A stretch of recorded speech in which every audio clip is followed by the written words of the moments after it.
Hello दोस्तों, YouTube channel super seven से मैं राहुल वैष्णव आपका स्वागत करता हूं। और आज हम पढ़ेंगे एस ब्लॉक तत्वों के बारे में। तो सबसे पहले हम जानते हैं कि एस ब्लॉक तत्व क्या होते हैं। वे तत्व जिनके अंदर जो आने वाला अंतिम इलेक्ट्रॉन है ये अगर एस उपकोष के अंदर जाएगा तो वे तत्व एस ब्लॉक के तत्व कहलाते हैं। और जो आवर्त सारणी इसके अंदर जो एस ब्लॉक के तत्व हैं इनके दो वर्ग है, जो पहला वर्ग है और दूसरा वर्ग है, ये एस ब्लॉक के तत्व कहलाते हैं क्योंकि इनके अंदर आने वाला अंतिम इलेक्ट्रॉन एस उपकोष के अंदर जाता है।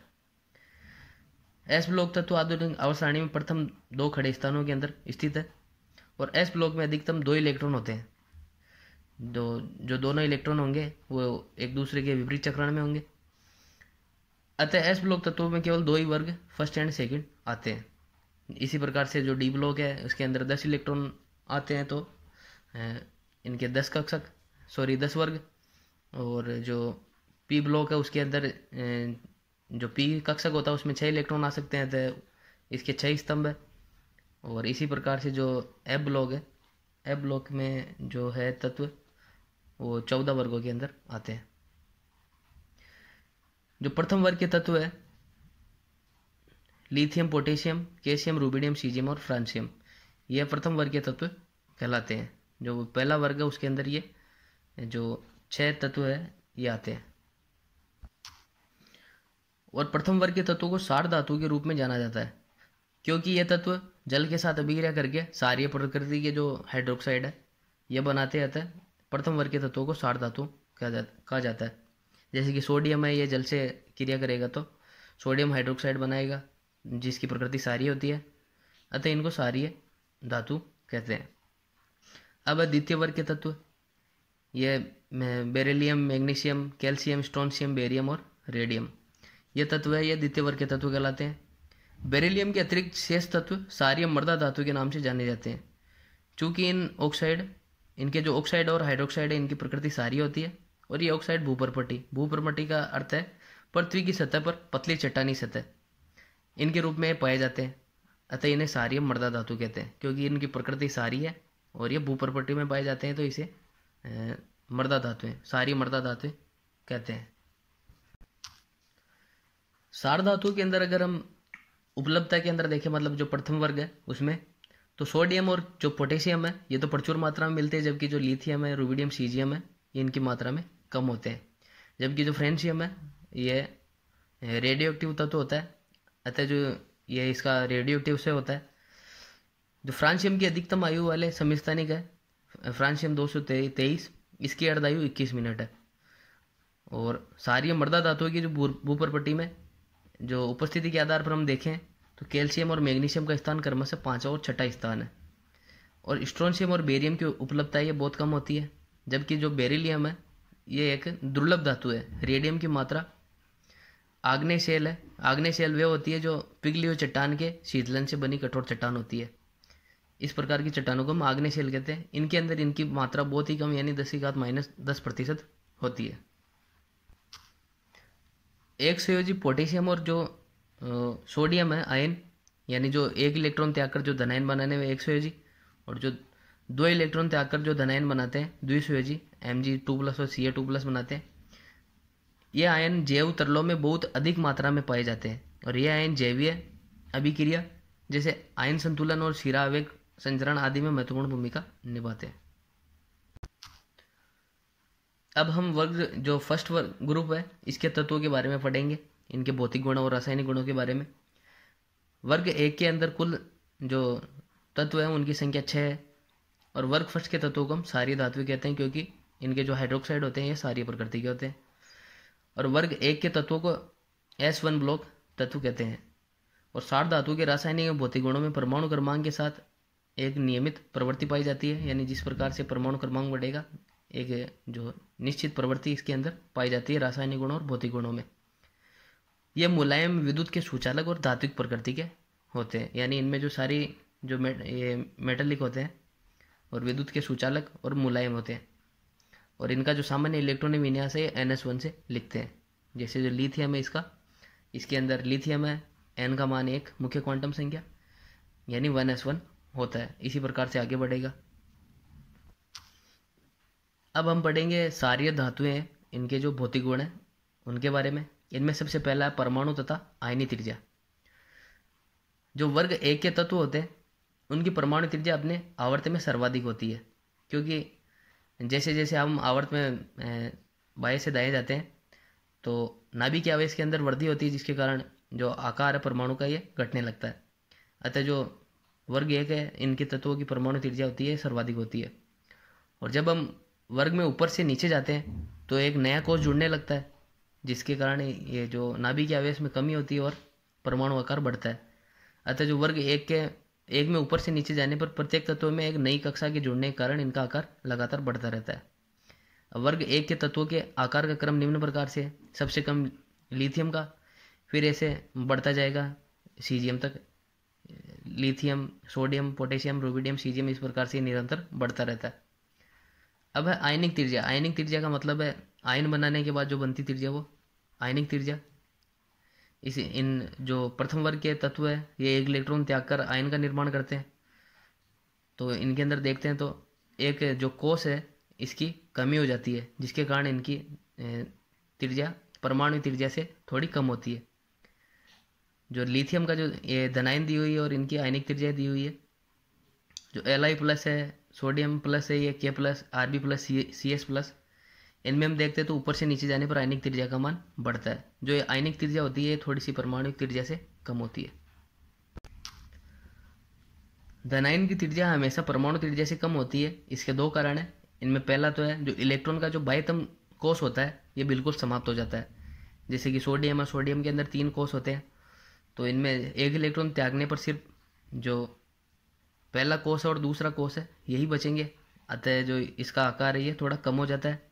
और साथ साथ जो नाभिक के आवेश है इसका मान भी बढ़ जाता है, क्योंकि जैसे सोडियम के लिए हम देखते हैं तो पहले 11 इलेक्ट्रॉन थे, उन पर जो नाभिक का आवेश लग रहा था उसकी तुलना में अब ये 10 पर ही लगेगा, जिसके कारण नाभिक के आवेश का मान बढ़ता है और जो नाभिक के आकर्षण बढ़ने से इसका आकार घट जाता है।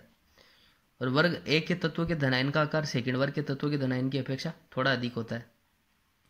और वर्ग में ऊपर से नीचे जाने पर धनायन का आकार बढ़ता है, जिस प्रकार से हम देख रहे हैं। और जो ये लिथियम से सीजियम तक ये इनका जो धनायन का आकार है निम्न प्रकार से बढ़ता है। दूसरा जो प्रथम वर्ग का जो भौतिक गुण है वह है घनत्व। इसके बारे में हम पढ़ते हैं। घनत्व का सूत्र होता है द्रव्यमान और जो आयतन का अनुपात है इसे हम घनत्व कहते हैं। अतः जो द्रव्यमान और आयतन है इस पर घनत्व डिपेंड करता है।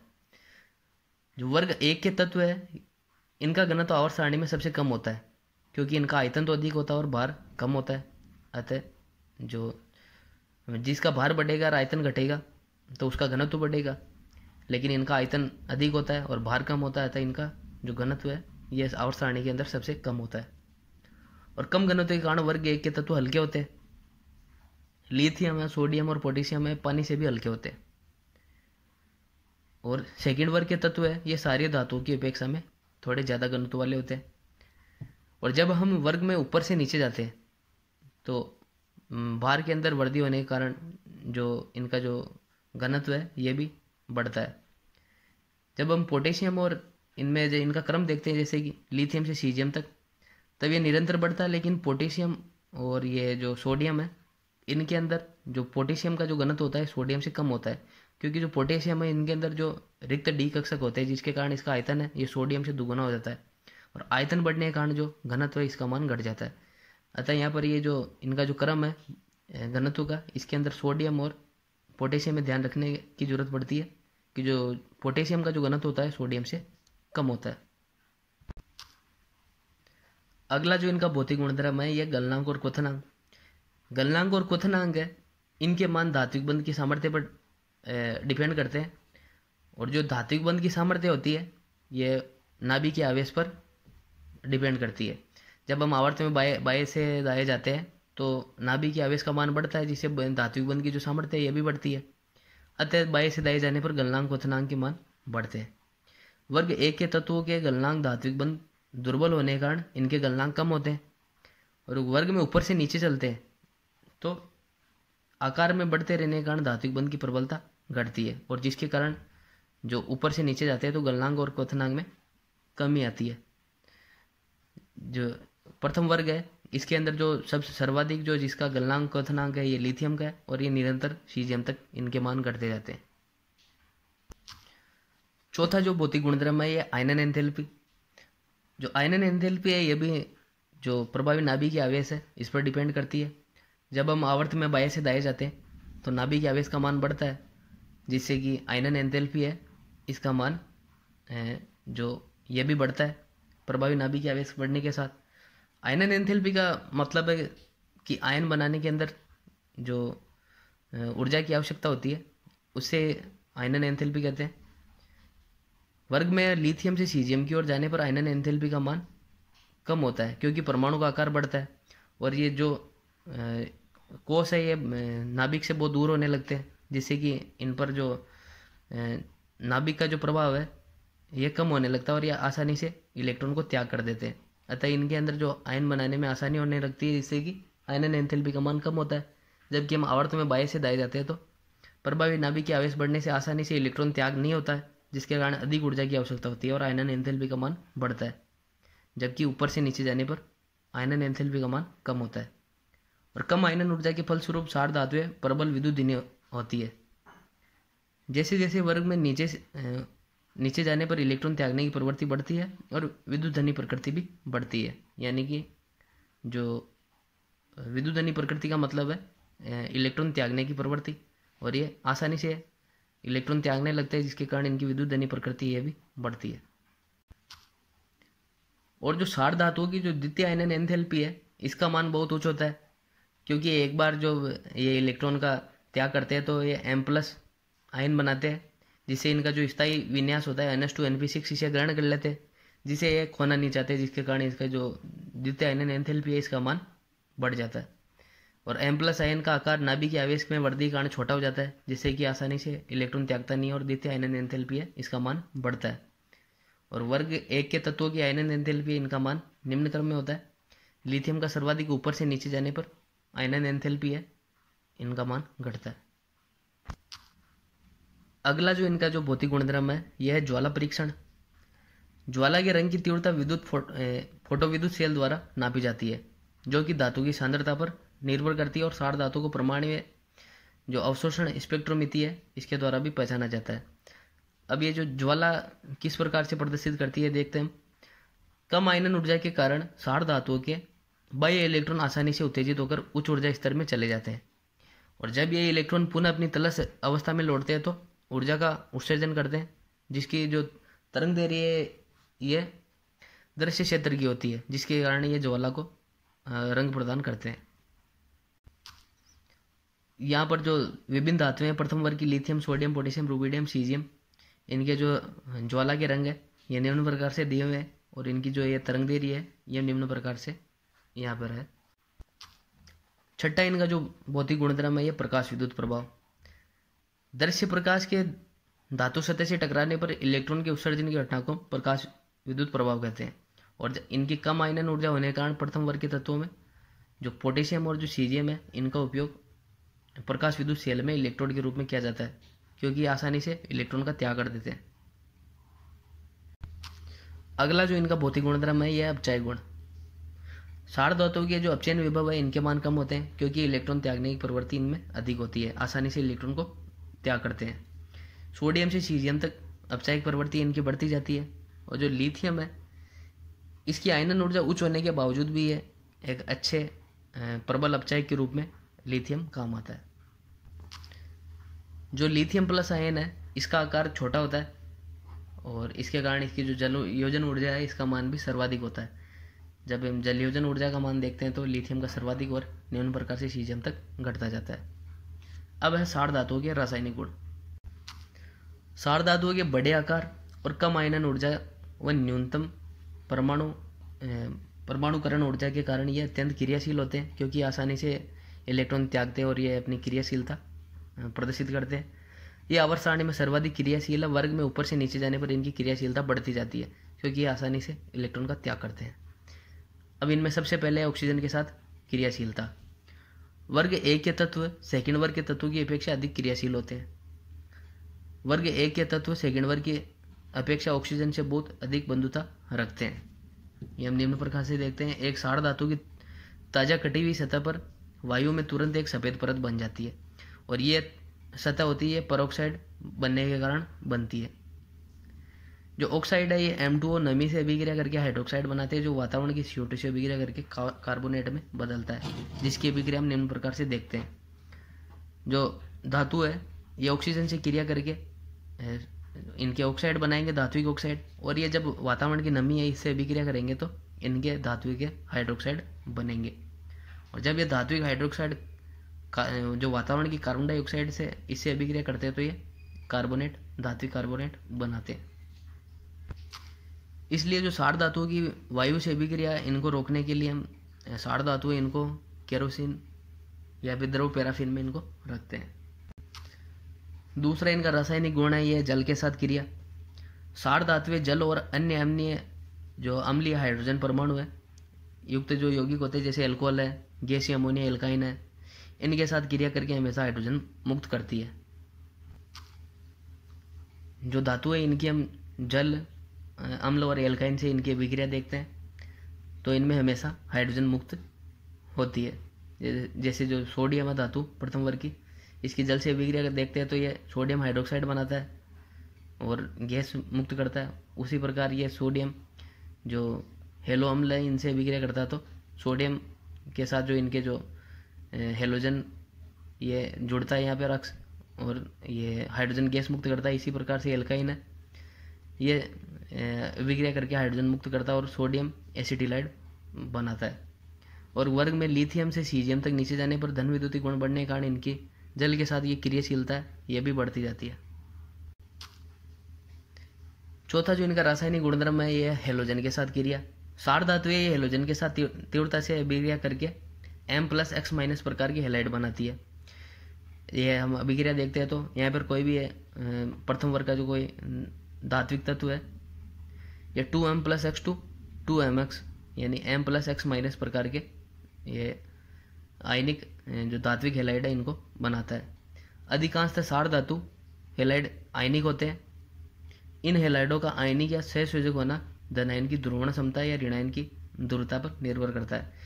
लिथियम धातु के हेलाइड आंशिक रूप से सहसंयोजक होते हैं, इसके कारण लिथियम की उच्च ध्रुवण क्षमता है। बड़े आकार के ऋणायन इनकी ध्रुवता अधिक होती है, इसलिए एलाइड आई है आयोडाइड लिथियम का सबसे अधिक सहसंयोजक गुण प्रदर्शित करता है। और क्षार धातु एलाइड के सहसंयोजक गुण निम्न प्रकार से होते हैं। जो लिथियम का जो क्लोरीन के साथ हम देखते हैं हेलाइड, जो इनका जो सहसंयोजक गुण है इनके अंदर जो लिथियम के साथ है ये सर्वाधिक, और इस प्रकार से सीजियम तक इनका ये हेलाइड के साथ सहसंयोजक गुण है निम्न प्रकार से घटता है। और जब अपने ही इनके जो आयोडीन है, ब्रोमीन है, इनके साथ इनके देखते हैं तो स्वयं के साथ तो जो लिथियम आयोडाइड है इसका सहसंयोजक गुण है ये सर्वाधिक होता है, यानी ऊपर से नीचे जाने पर जो इनके हेलाइडों के हैं ये लिथियम के साथ ये निम्न प्रकार से इनका जो सहसंयोजक गुण है ये बढ़ता है। यानी जो आयोडीन के साथ जो लिथियम है इसका सहसंयोजक गुण है ये फ्लोरीन की तुलना में बहुत अधिक होता है। क्षार धातु हेलाइड इनके गलनांक और क्वथनांक ये उच्च चालक ऊर्जा के कारण उच्च होते हैं। और क्षार धातु हेलाइड है ये रंगहीन क्रिस्टलीय ठोस पदार्थ होते हैं। अब जो इनका पांचवा रासायनिक गुणधर्म है यह है द्रव अमोनिया के साथ अभिक्रिया। सभी क्षार धातुएं द्रव अमोनिया में विलय होकर गहरे नीले रंग का विलयन बनाती है जो कि विद्युत चालकता प्रदर्शित करता है, जिसकी अभिक्रिया निम्न प्रकार से है। यहाँ पर कोई भी ये प्रथम वर्ग का कोई धात्विक तत्व है ये द्रव अमोनिया से अभिक्रिया करता है तो ये M+X+Y NH3 यह निम्न प्रकार से अभिक्रिया करके MnH3X प्लस जितने इलेक्ट्रॉन त्याग करता है ये इलेक्ट्रॉन इनके साथ NH3Y के रूप में यह अभिक्रिया संपन्न होती है। और जो विलयन का नीला रंग है ये अमोनिकृत इलेक्ट्रॉन के कारण होता है। जो दृश्य क्षेत्र के जो लाल क्षेत्र की संगत ऊर्जा इसका अवशोषण करता है और इसका जो पूरक रंग है ये विलयन को नीला रंग प्रदान करता है। विलयन की जो विद्युत चालकता है इसका कारण है अमोनिकृत जो धनायन होता है वो, और जो अमोनिकृत इलेक्ट्रॉन है इनके कारण जो ये विलयन होता है ये विद्युत चालकता प्रदर्शित करता है। और अमोनिकृत विलयन है इसकी प्रकृति अनुचुंबकीय होती है। और अगर 3m से अधिक सांद्र विलयन में नीला रंग ब्रॉन्ज रंग में बदल जाता है और विलयन प्रतिचुंबकीय हो जाता है। और अशुद्धियाँ या उत्प्रेरक जो Fe है, इसकी उपस्थिति में नीला रंग है, ये अपघटित होकर धातु एमाइड व H2 गैस बनाता है। जब हम देखते हैं ये अमोनिकृत M+ है, ये इलेक्ट्रॉन, और जो NH3 इसके साथ अभिक्रिया करता है तो एमाइड, जो अमोनिकृत एमाइड है तात्विक, MnH2 बनता है, और जो 1/2 H2 है गैस के रूप में निकलती है। और यहाँ पर जो Am है, इसका मतलब है जो अमोनिकृत विलयन है, इसके लिए Am से हम प्रदर्शित करते हैं। आज की वीडियो में दोस्तों इतना ही, और हम अगले वीडियो के अंदर जो वर्ग सेकंड है इसके तत्व के बारे में पढ़ेंगे। अगर वीडियो अच्छा लगे तो दोस्तों वीडियो को लाइक कीजिएगा, शेयर कीजिए और चैनल को सब्सक्राइब कीजिएगा। Thank you.